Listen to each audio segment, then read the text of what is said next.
Itutuloy po natin ang ating pag-aaral sa ating pong paksa na hindi ko malaman kung mga isang taon na ba natin pinag-aaralan ito.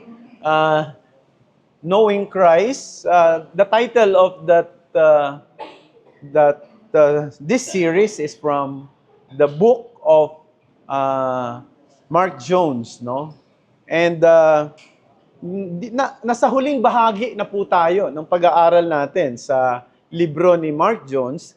Pero kung mapapansin nyo at meron kayong kopya ng libro ni Mark Jones, ay kanyang tinalakay yung offices ni Christ ng isang chapter. Pero ang ginawa po natin ay hahatiin po natin. So noong nakaraan ay ating pong pinag-aralan that yung patungkol sa pagiging prophet niya. So yung offices ni Christ, ang mga opisina ni Kristo na taglay hanggang sa oras na ito ay bilang propeta, bilang pari o saserdote, at bilang hari. At ito'y uma-address sa lahat ng pangangailangan ng tao, no? Bilang propeta, ina-address nito ay yung kay pangangailangan ng tao ng ng karunungan. Karunungan galing sa Panginoon, kaunawaan galing sa Panginoon. At ito'y trabaho ng mga propeta na ituro ang salita ng Diyos, ang katotohanan galing sa Kanya. Bilang pari ay kaligtasan. Kailangan ng tao ng kaligtasan. At ang mga pari sa lumang tipan ay naghahandog, handog pangkaligtasan, handog na siyang magiging katanggap-tanggap sa Diyos at si Kristo ang ultimong handog, no? At bilang hari, kailangan natin ng ruler, ng tagapanguna. Hindi natin kayang pangunahan ang sarili natin. Kailangan natin ng mangunguna sa atin, magsusubaybay at magbibigay sa atin ng pangunguna at pamumuno sa ating mga buhay. Ngayon ay tatalakayan natin ay patungkol naman sa pagiging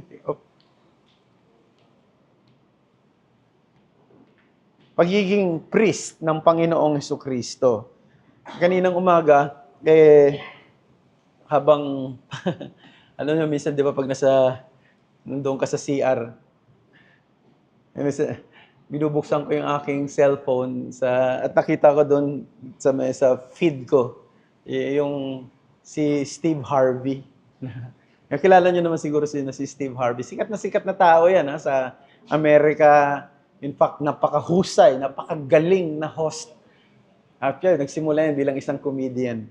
So ang isa sa mga alam natin kay Steve Harvey, ang tumatak sa utak natin ay noong naalala niyo na ang binasa niya na kung sino yung magiging Miss Universe, nagkamali siya ng binasa. Nasabi niya Miss Columbia, pero ang nanalo pala Miss Philippines, no? At dahil doon, tawag nito, tumatak na siya sa isipan ng marami, lalo na sa mga Pilipino at siguro lalo na sa mga taga-Columbia. Pero since then, naging regular host na siya ng Miss Universe pageant. Imagine mo yung kanyang pagiging popular ay dahil sa kanyang pagkakamali. Pwede ka kasi maging popular sa mga pagkakamali mo. No? Pero alam nyo mga kapatid, isipin natin kung paghaharap na tayo sa Diyos, no? Tapos ipe-present na tayo sa harapan ng isang banal na Diyos. Gusto nyo ba na ang magpe-present sa inyo ay katulad ni Steve Harvey na pwedeng magkamali, no? Nang sasabihin, no? Alam nyo, yung pagkakamali ni Steve Harvey, understandable yun, excusable. Why? Because, tao lang siya no? Kahit anong galing niya, anong husay niya, ang galing nga niya magpayo, yung practical na payo, napakahusay niya, no? Yung may mga nagtatanong sa kanya kung may problema, ang galing niya magpayo. Pero imagine mo sa husay niya, nagkamali pa rin siya, no? Sa isang pinakamahalagang event na pwedeng mangyari sa mundo, nagkamali siya. Pero pag humarap tayo sa Diyos, hindi pwedeng ipagkakamali. No, yung pagharap natin sa isang banal na Diyos. Kaya gusto natin na ang kakatawan sa atin at magpe-present sa atin ay isang hindi nagkakamaling persona. So, yung remarks ko, in the presence of the holy and just God, We need someone who cannot commit a mistake, who can say the right thing about ourselves, and take away from us the fear of God's judgment. And He is none other than Jesus Christ, the only perfect high priest. Siya lamang ang sakdal na punong pari, na punong saserdote na pwedeng magharap sa atin sa harapan ng isang matuwid at banal na Diyos na hindi pwedeng magkamali.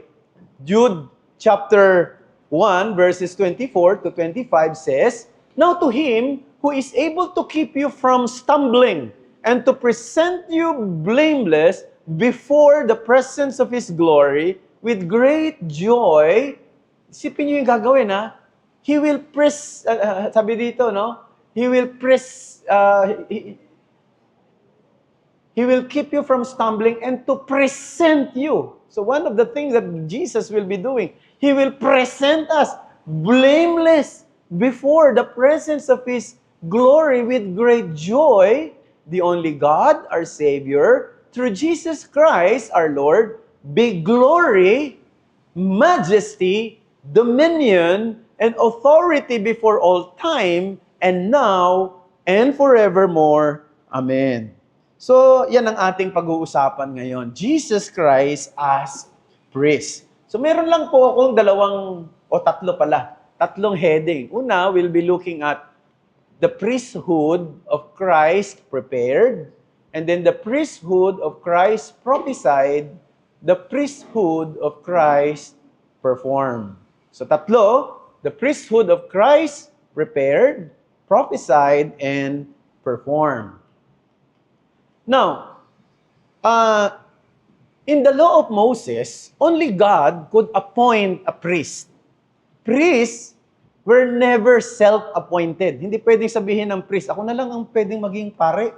No? O hindi po pwedeng kung sino-sino ang pwedeng mag-a-appoint para maging isang priest siya. Walang pwedeng gumawa noon.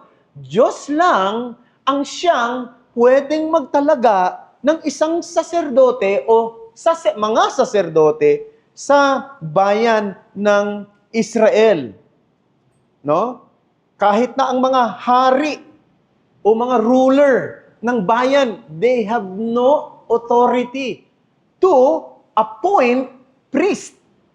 No, isipin niyo na, they have no authority, even the king. Pagka nag-appoint ang isang hari ng isang priest, ayon sa gusto niya, siguradong parurusahan siya ng Panginoon. Exodus 28 verse 1, "Then bring near to you Aaron, your brother, and his sons with him from among the people of Israel, to serve me as priest, Aaron and Aaron's sons." So, sino ang magiging priest sa bayan ng Israel? Si Aaron lang. At ang mga anak ni Aaron. So, yan ang dapat maging malinaw sa ating lahat. Now, simulan natin ito, no? Kasi, as I said, priesthood of Christ prepared. So, saan ba nagsimula ang priesthood? Saan nagsimula itong gawain ng mga saserdote? Alam nyo, nagsimula ito sa Garden of Eden pa lang. The Garden of Eden is the first temple. Now remember that. The Garden of Eden is the first temple. Bakit? Sapagkat ito'y lugar na ang presensya ng Diyos ay bumababa sa mga tao. Si Adam at saka si Eve, nabuhay sila ng malaya, masaya sa Eden, nang walang kasalanan. At hindi sila hiwalay sa Diyos. Adam and Eve are placed in the garden and given the responsibility to cultivate and to keep the garden. Di ba sabi pa nga doon, in the cool of the day, lumalakad ang Panginoong Diyos sa halamanan ng Eden. So doon pa lang, pwede nating sabihin, meron ng priesthood, hindi pa siya opisyal na opisina, pero yung trabaho ni Adan ay naroon na. Bakit? Ang trabaho kasi ni Adan ay katagpuin ang pagbaba ng presensya ng Diyos.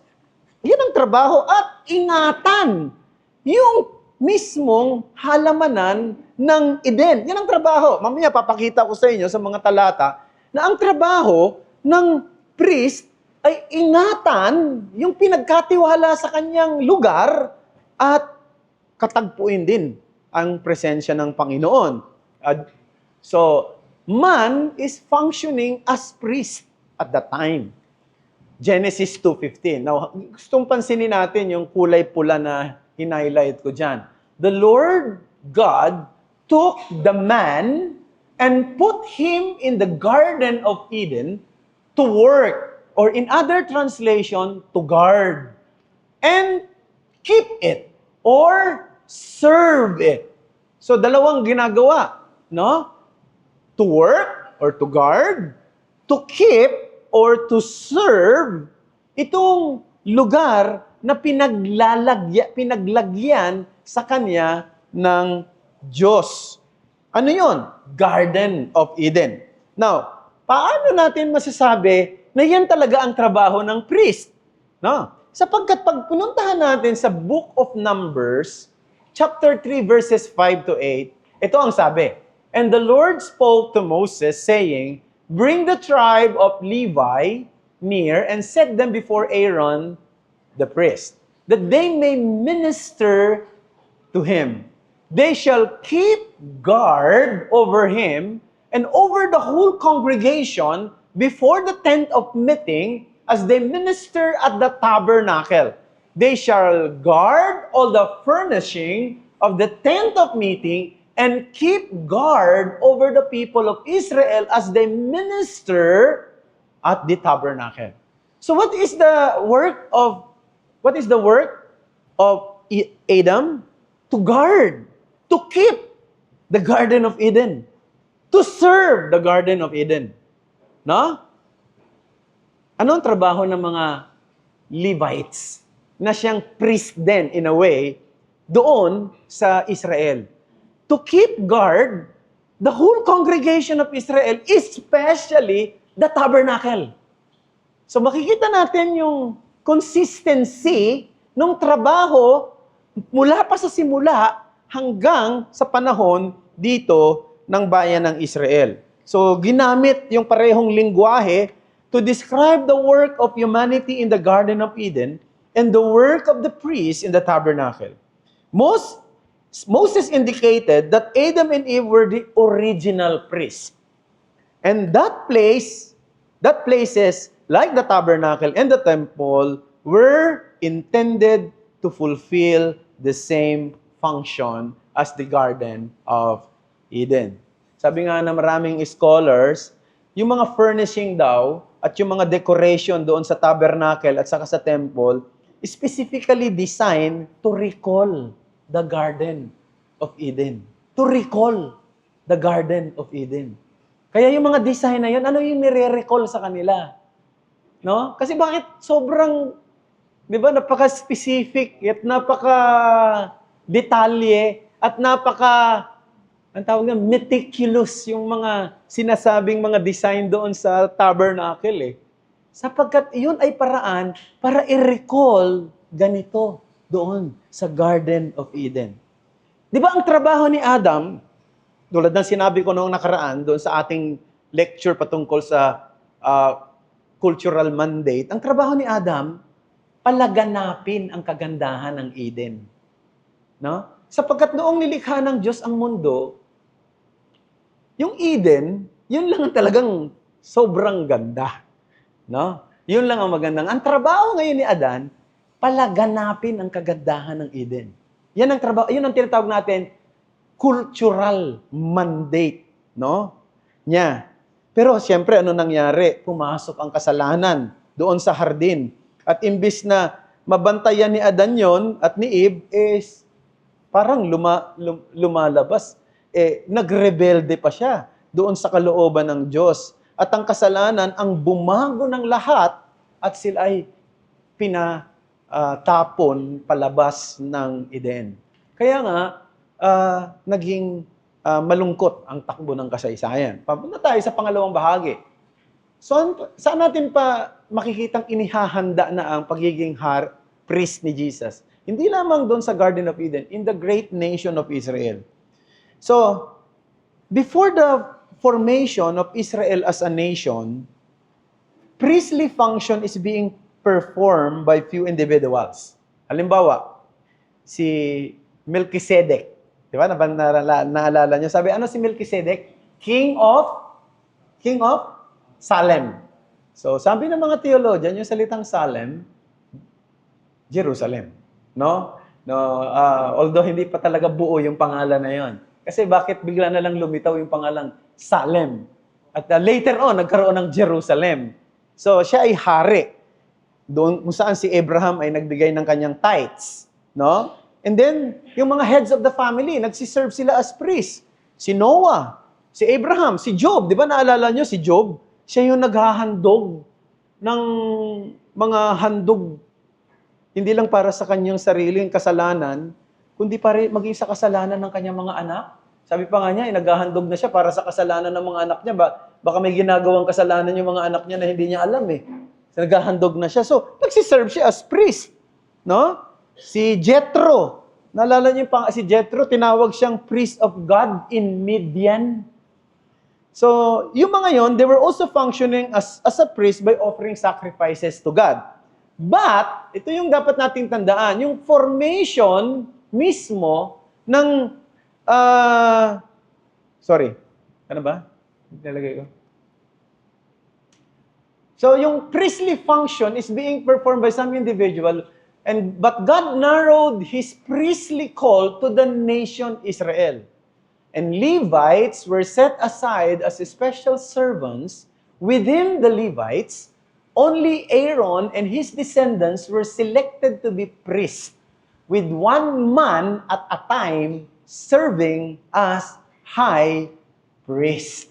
So yun ang ating makikita, doon.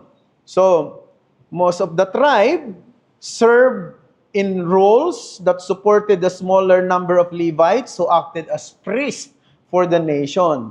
So, anong trabaho ng mga priests na ito? They represent the people before God and God before the people. Yan ang trabaho nila. Tumatayo sila, parang sila yung tumatayo sa gap between God and the people. So, ang gagawin nila, nag-o-offer sila ng mga gifts, sacrifices to God on behalf of the people. Yung sinasabi sa Hebrews chapter 5 verse 1. No, hindi lang 'yon. They make atonement for the people. So, an animal would be killed and then given to the priest who would perform the ceremony and make atonement for the people. And we have plenty of verses. In fact, ang daming mga talata na nilista ko rito, kung isusulat ko at babanggitin ko sa inyo, kulang talaga yung ating oras. No? And then, lapas sa trabaho ng priest, ay ito. To teach the people. Sila ang magtuturo sa mga tao. Sabi sa Malakay chapter 2 verse 7, for the lips of a priest should guard knowledge, and people should seek instruction from his mouth.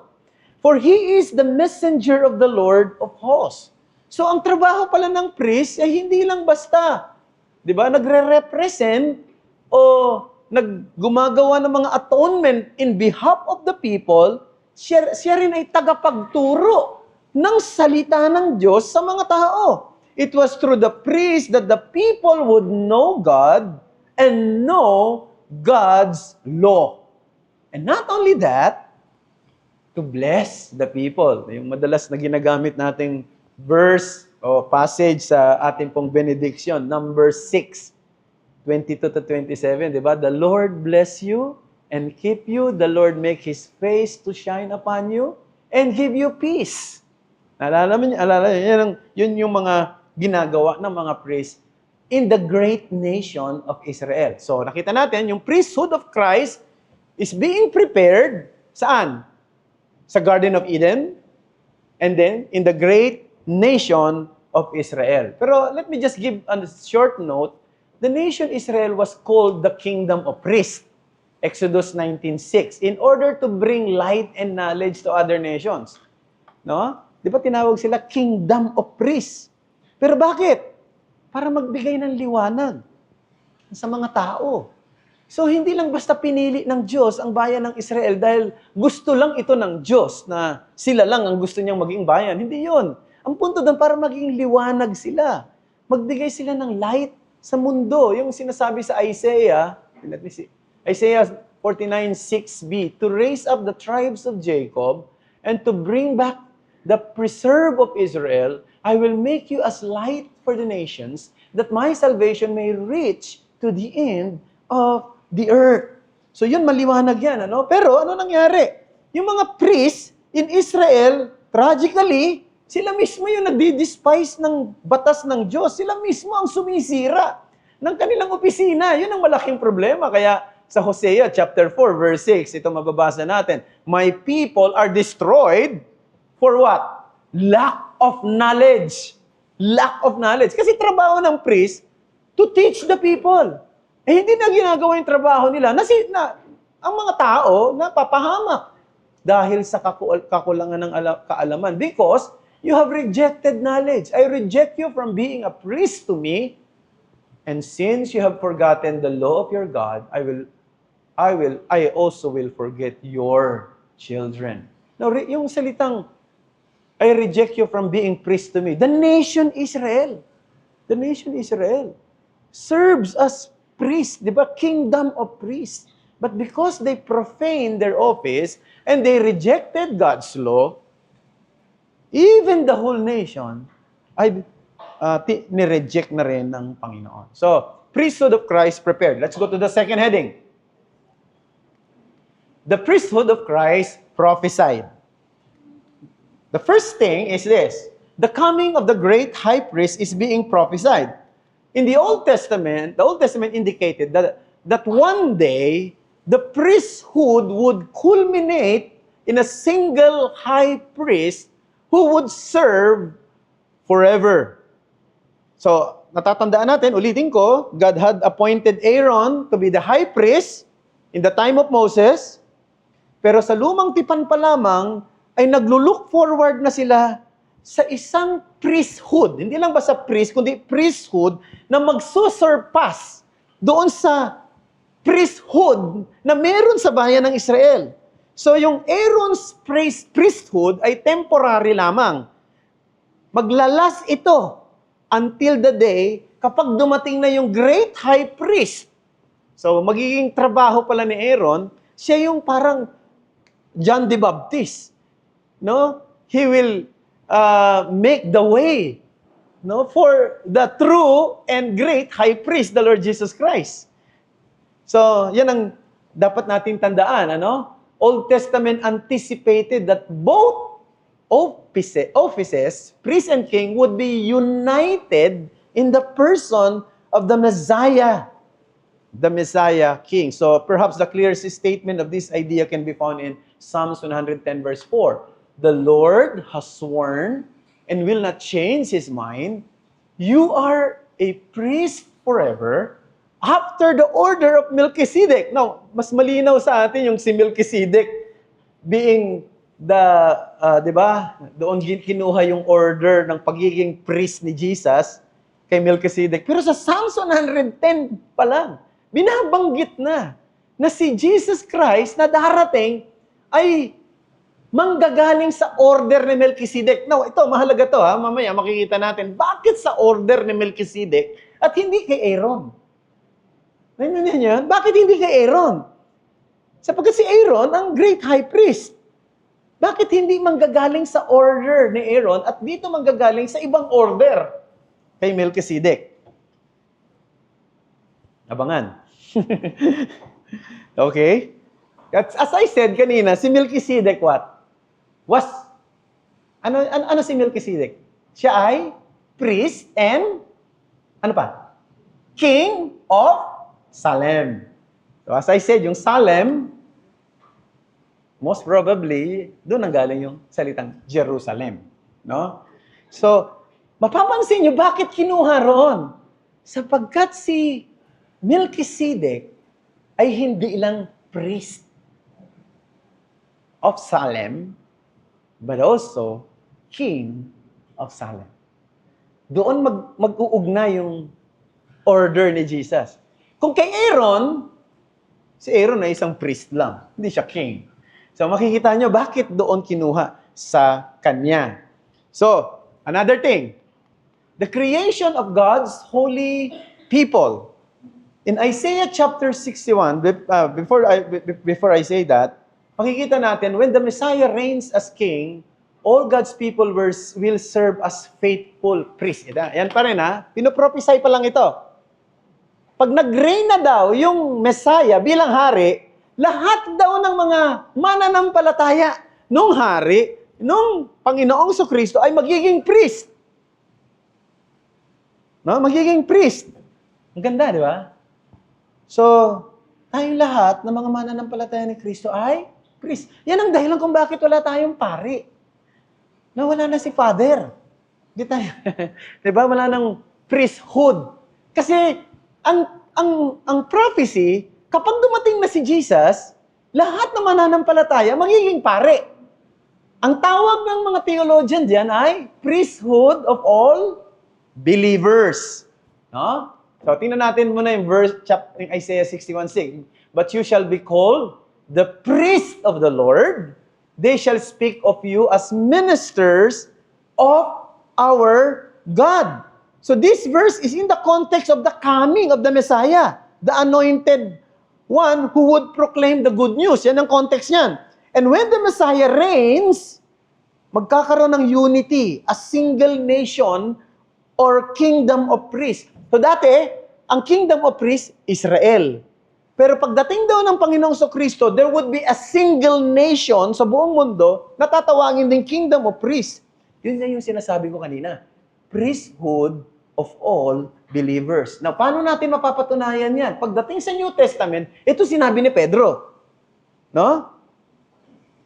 You also, referring to the Christians, to the believers, are being built into a spiritual house to be a holy priesthood, offering spiritual sacrifices acceptable to God through Jesus Christ. You see?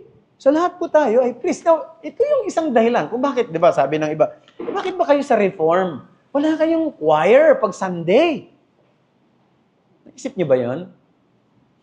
Laban ba tayo sa choir? Hindi. Naniniwala tayo dyan sa choir. Pero pag nagwo-worship sa Lord's Day, lahat ng mga Christians at worshiper ay choir. Bakit? Sapagkat sa lumang tipan, ang trabaho ng mga ang mga member ng choir, mga Levites, mga priest. 'Di ba? Hindi lahat.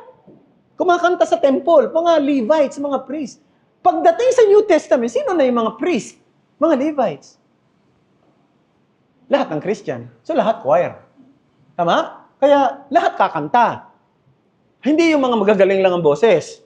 Hindi lang yung yung mga sintonado, di ba? Pagka member ka ng choir, kailangan. Nung araw, halimbawa, nag-member ako meron kami nung araw sa seminaryo, yung tinatawag na Phibias Choral. Nag-member ako doon, no? Kumanta kami sa tinatawag na ang tawag nito, yung Messiah, ano? Handel's Messiah. Ang dami namin. Siguro sa mga 70 yata kami. No, na sumama sa Handel's Messiah. Bago ka mapabilang doon, ka muna, i-screen ka muna. Kung sintonado ka, pag sintonado, hindi ka na pwede. No, pag dispalinhago, no. So, medyo nakapasok ako ng konti ron. Salamat naman, ano. No. Siguro nabingi yung aking Pero alam mo, ang tindi ang tindi ng aming choir director, natatandaan ko. Pangalan nun si Paraon. At hindi yung Paraon ng sa Ehipto. Kundi yun ang apelyido niya eh. At saka yung aming naging teacher, nakalimutan ko sa pan-teacher namin. Ngayon, alam niya kung kasi minsan sa tagal pag nagpe-practice ba na gusto mo naman pahinga eh. Ang tawag dito, nagli-lip-sing na lang ako eh. Hindi nila, yung walang boses, pero alam na alam. Sabi niya, George, you're not singing. Alam na alam. So, yung nagiging member ng mga choir, medyo special ang kanilang mga gift. No? May boses, no? Hindi dispalinhago, hindi sintonado, hindi altonado. No? Pero, yung member ng choir sa worship service during Lord's Day, hindi binibigyang pansin ang boses. Kahit na sumasablay pa yan. Tama ba? Basta kumanta tayo ng tama. Pag sabay-sabay, natatabunan naman eh. Diba? No? Ang mahirap yung, mas nangingibabaw yung yung mga sintonado. Medyo, sana hindi naman ganun. Anyway, yun yung point ko. Kung bakit yung mga Reformed worship service, they have no choir. No? Because everybody must be member of the choir. Now, in a special occasion, anniversary, camp, meron tayong mga kumakanta. That's different. But when the Lord's Day, when the people of God meet in the Lord's Day and they worship together, all the worshipers must be the member of choir. And all, because all of us are part of the priesthood of all believers. Okay? Now, bilis ng oras. The priesthood of Christ. Now, let's go to the third heading. The priesthood of Christ perform. The priesthood of Christ prepared. The priesthood of Christ prophesied. And now the priesthood of Christ perform. First of all, Jesus Christ is the superior high priest. He is the superior high priest. And he is appointed by God not on legal descent. Tandaan natin ha, sino yung legal descent ng mga priest? Si Aaron. No? But in the order of Melchizedek. Tingnan natin ulit yung Hebrews chapter 7, 16 to 17. Who has become a priest not on the basis of a legal requirement concerning bodily descent, but by the power of an indestructible life. For it is witness of him, you are a priest forever after the order of Melchizedek. So Jesus Christ, the Jesus Christ priesthood is from the order of Melchizedek, not from legal descent. Yung legal descent si Aaron, no? No, bakit? Because he is from the royal descent, not legal. Not from the priesthood descent to emphasize his royal priesthood. Because, as I said, Melchizedek was a king. At the king of Salem. So, kaya manggagaling sa kanya yung priesthood ni Jesus Christ. Siya yung king and at the same time, priest ng Salem. Yun din ang Panginoong Kristo. Hebrews chapter 7, verse 14. For it is evident that our Lord was descended from Judah, and in connection with the tribe of Moses, said nothing about priest. He is the long-awaited son of David. So, saan ang galing ang lahi ni Jesus Christ? Anong tribo niya? Judah. Ano ang tribo ni Moses at saka ni Levi? Ni Aaron? Levites. Levites siya, di ba? Mga Levites sila. Hindi nanggaling si Jesus doon. Nanggaling siya sa Judah. At yung Judah, yun ang lineage ng mga king. Si David. Di ba? From Judah. Kaya tinawag siyang the son of David. He is the superior high priest. Not only that, he is the sufficient high priest. Jesus is much greater than the Old Testament priest, and the reason we now no longer need an earthly priesthood. Priests had to offer sacrifices for their own sin, but Jesus is sinless. Pansin niyo ba yun? Di ba yung mga priests, mag-o-offer muna sila ng sacrifice para sa sarili nila bago sila mag-offer ng sacrifice para sa nation Israel? Kasi sila mismo nagkakasala. Sila mismo nagkakamali, pero si Jesus ay sinless. Hebrews 7:26 to 27. For it was indeed fitting that we should have such a high priest, holy, innocent, unstained, separated from sinners, and exalted above the heavens. He has no need, like those high priests, to offer sacrifices daily, first for his own sins, and then for those of the people, since he did this once for all when he offered up himself. Ganda, no? And then, priests offered sacrifices but couldn't deal with sin. Jesus' sacrifice takes away sin. Hebrews 9:26b. But as it is, he has appeared once for all at the end of the ages to put away sin, but by the sacrifice of himself. So here, we have the priest who can really deal with sin. Ganda, mga kapatid, no? And then, priest had to keep repeating the sacrifices, but Jesus' sacrifice is once and for all. Yun ang napansin niyo ba yun? Hebrews 10:11 to 12. And every priest stands daily at his service, offering repeatedly the same sacrifices, which can never take away sins. But when Christ had offered for all the time a single sacrifice for sins, he sat at the right hand of God. So dito makikita natin, yung kapangyarihan ng sakripisyo ng Panginoong Hesukristo. At yan ay once and for all.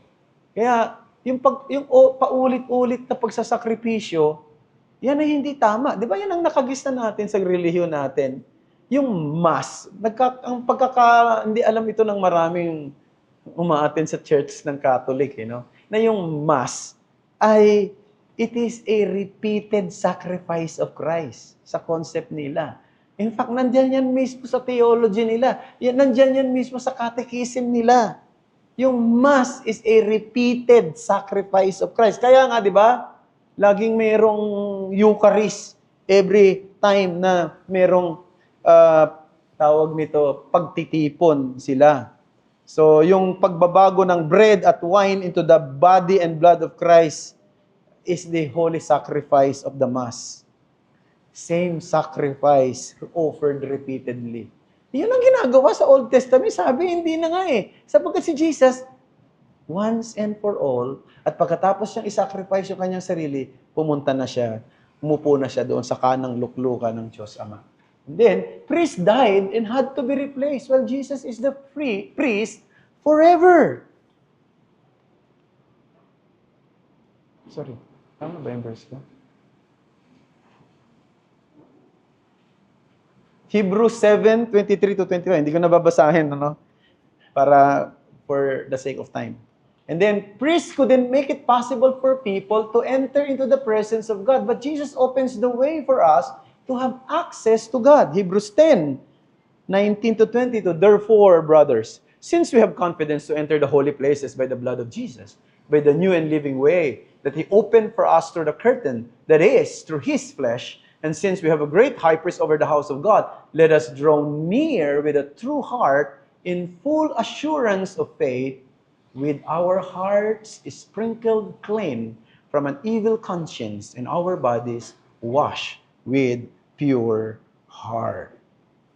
water. So yan po yung pagiging sufficient ni Jesus. Now let's go to the last point, yung applications natin o yung challenge. The first thing that I want to say is this: be thankful to our Savior. In Him, we have the assurance of God's acceptance. Dahil sa Kanya, meron tayong katiyakan na tayo'y tinatanggap sa banal na presensya ng Diyos. Meron tayong kasiguraduhan na hindi na tayo kailanman itataboy. At meron tayong lakas na pwede nating ma-avail sapagkat, sabi ng Bible, hanggang sa oras na ito, yung ating high priest nananalangin para sa atin. Hebrews 4:14 to 16. Since we have a great high priest who has gone through the heavens, Jesus, the Son of God. Let us hold firmly to the faith we profess. For we do not have a high priest who is unable to sympathize with our weaknesses, but we have one who has been tempted in every way just as we are, yet without sin. Let us then approach to the throne of grace with confidence so that we may receive mercy and find grace to help us in time of our need. Be thankful to our Savior. Secondly, be thoughtful to our status. Isipin niyo yung kalagayan niyo. Isipin natin yung katatayuan natin. We belong to the so-called priesthood of all believers. Ano? Alam niyo sa Bagong Tipan, hindi ginamit yung term na priest to describe a pastor or elder. Now, yun ang isang malaki kong problema sa Anglican Church. Now, with due respect, may mga Anglican na reform. No, ako nakakadalo sa mga conference noon sa London. Yung tinatawag na EMA, Evangelical Ministry Assembly. Yan ay isang Anglican conference. No? Mga Reform Anglican. Although ang mga ini-invite din nila mga preacher katulad nila John Piper, nila tawag nito, sila yung libro na nasa, sino ba ito? Kalimutan ko yun. mga manghusay na scholars ngayon, ano? Sila Bruce Ware, no? So, mga Anglican yan sila. Pero sa kanila, mayroong priest. No? Mayroon pa rin silang priest. Ang tawag pa rin doon sa pastor, priest. And I don't think they're right on that. Because we cannot find in the Bible, the word priest ay ibinansag sa pastor o sa mga elder o sa sino mang leader ng simbahan. There is no official priesthood in the New Testament church. Kaya nga, tama yung paggamit ng mga teologyang Protestant na ang mga mananampalataya ni Kristo, lahat ay pari. Tinatawag na priesthood of all believers. No? Kaya nga, di ba, hindi na pagka ganon, pag priest ka, kaya napapansin nyo bakit yung mga tao lumalapit sa priest, nangungumpisal. At sila yung nagsasabi, itong gawin mo, anong kasalanan mo? Nagnakaw ka ng kalabaw, malaki-laki yan. Ito ang gagawin mong panalangin. Ikaw, anong kasalanan mo? Mangga lang naman. Kinuha mo. Siguro, habang kumakain ka ng mangga, lagyan mo ng alamang, mag-pray ka ng tatlong Aba Ginoong Maria, parang ganyan, ano? Pero, ang punto ko, mga kapatid, sila yung nagsasabi, kasi priest Kaya nga, yung mga pastor, they are not priest. Hindi mo kinakailangan laging lalapit kay pastor. Pastor, pag-pray mo na, pwede naman yun, di ba? Marami naman sa atin, pastor, pag-pray mo nga pala. Pero ang ibig lang sabihin nun, gusto mo lang mayroong kasama sa nagpe-pray sa'yo. Pero hindi mo pwede sabihin, pastor, pag-pray mo naman. Kasi ikaw ay nakaaangat sa amin, sa larangang espiritual. Mas pinakikinggan ng Diyos ang iyong panalangin. Mali yan. No? Kasi lahat tayo priest. So, pwede kang lumapit sa mga kapwa mo member, kapwa nating kapatid, at sabihin mo, sister, brother, pag-pray mo naman yung kalagayan namin. Di ba? Pare-pareho tayong priest, mga kapatid. So, yun ang dapat natin tanda. Sabi ni Martin Luther, hindi ko na nailagay dyan, this word priest should be as common as the word Christian. So, pwede nga natin tawagin yung bawat isa na priest No? Pangit nga lang, di ba? Hindi tayo sanay. Paring Edeline. Parang pangit, no? Pero sa totoo lang, no? Essentially and legally speaking, tama yun We can be priest. All of us can be priests and all Christians are priests. And be thankful to our Savior, be thoughtful to our status, last but not the least, be truthful to our service. Christians offer spiritual sacrifices that are pleasing to God. Ano yung mga spiritual sacrifices na bibigay ng mga Christian na binanggit sa Bible, sa New Testament? Meron kayo na alam? Na tayo daw, mag-o-offer daw tayo ng sacrifices Mga Christian, ano? Romans 12:1, ano yon? Ano yon? Our body. Okay, ano pa? Meron pa kayo na alam? Hebrews 13:15 to 16. Our praise and thanks. Yun daw yung ating sacrifices of our lips. So, yung pagpupuri sa Panginoon. Ano pa? Philippians 4:18. Even our money is also our sacrifice, an offering of sacrifice to God. Ano pa? Hebrews 13:16. Good deeds and sharing what we have. That's also an offering of sacrifices. So mga kapatid, yan ang trabaho natin bilang priest. No? We are to be light to the world and proclaim the excellencies of Christ. Okay? So